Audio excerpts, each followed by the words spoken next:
You're probably pumping out content daily and it feels like you're doing everything right. You're getting followers, you're getting interest, but not as many people are buying as you'd like. The things that trigger people to buy is subconscious, which means likely you're not aware of what it is either. Understanding buyer psychology is the cheat code for your business and marketing. We're gonna cover some of the top subconscious triggers that gets viewers to pull out their wallet. My name's Chris. I've done 7 figures selling to some of the hardest markets like broke musicians. So if I can be successful selling to them, you could definitely be successful in yours. The first important one we want to talk about is obvious. They're not all going to be obvious, but the first is trust. But how do we build trust if they've never seen our face before, they've never met us in person, so they can't get a gauge on what type of person we are? There's nothing more that builds trust with a stranger than if you can graphically describe their problem almost better than they can understand it in their own heads. If you think about how any friendship is formed, whether it was your best friend in kindergarten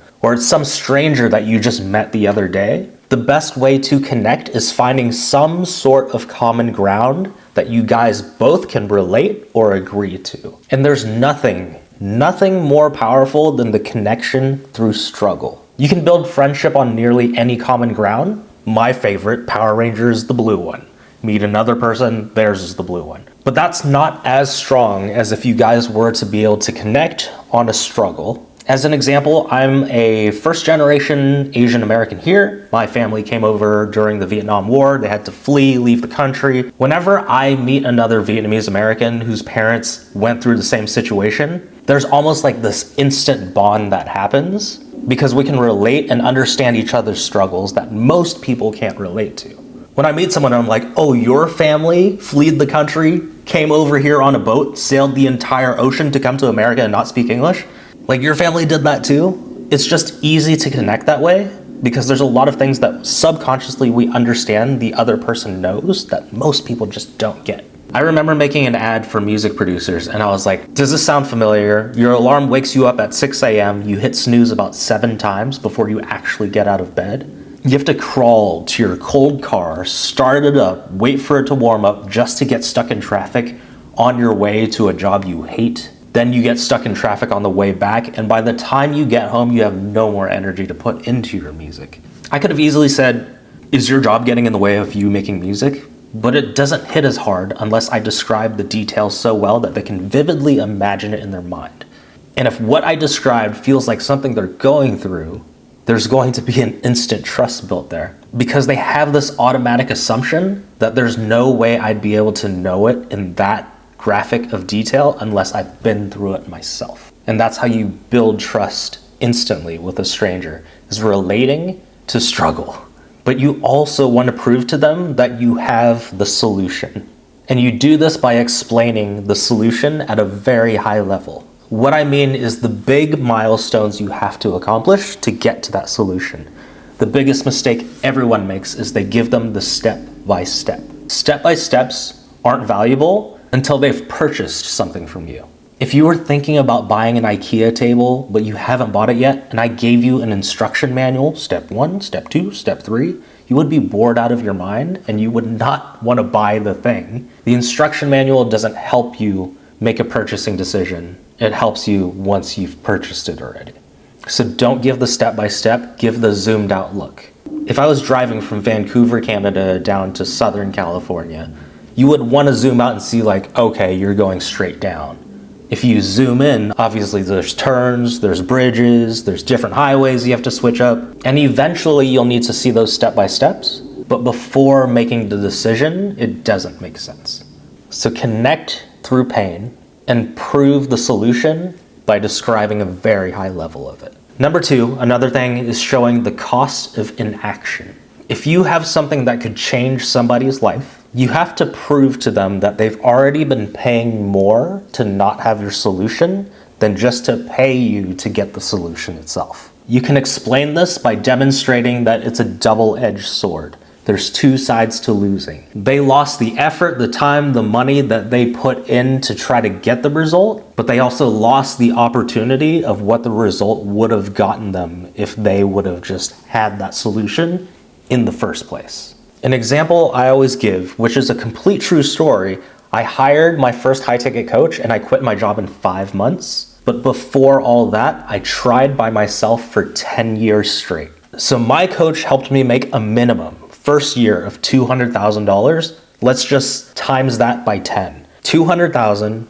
times 10 equals 2 million. So I lost 2 million by not hiring a coach and trying it myself. So that's what I missed out on.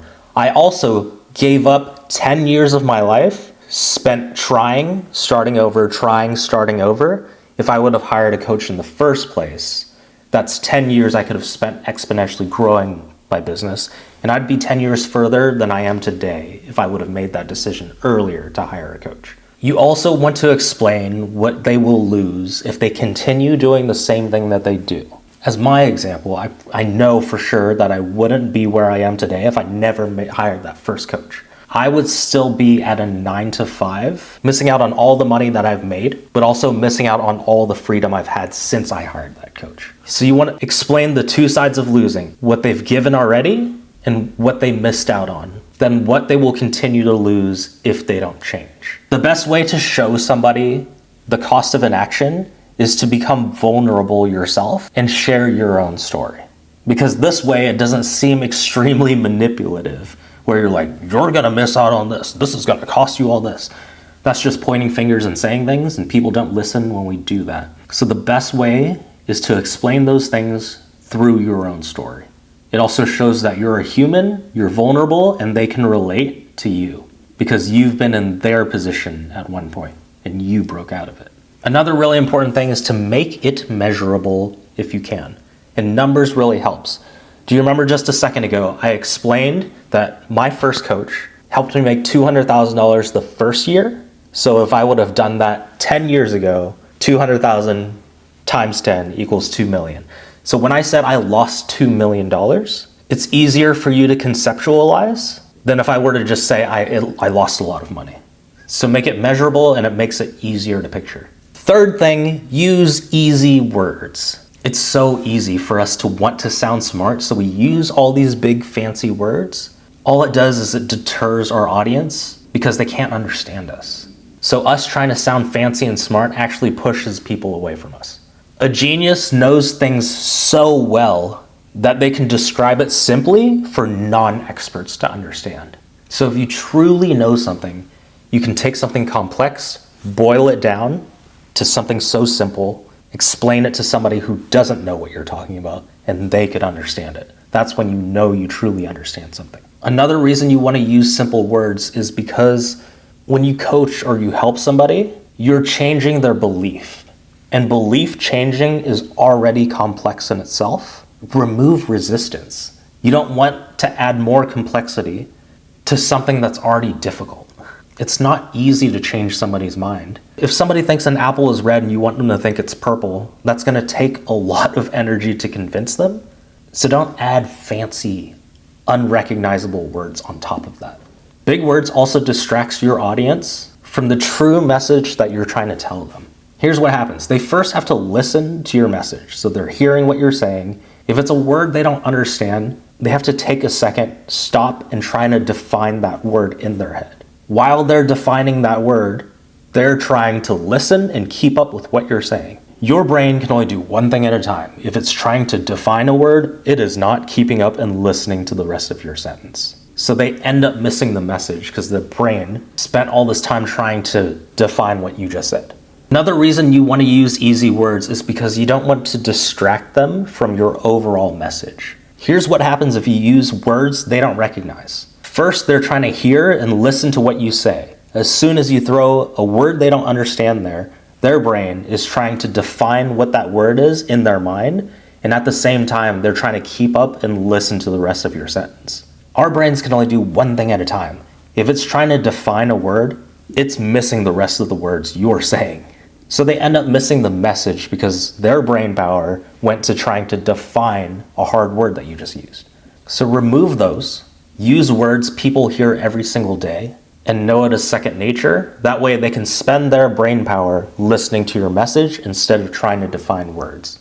You got to remember too, when people are on social media, they're in a zombie state of mind.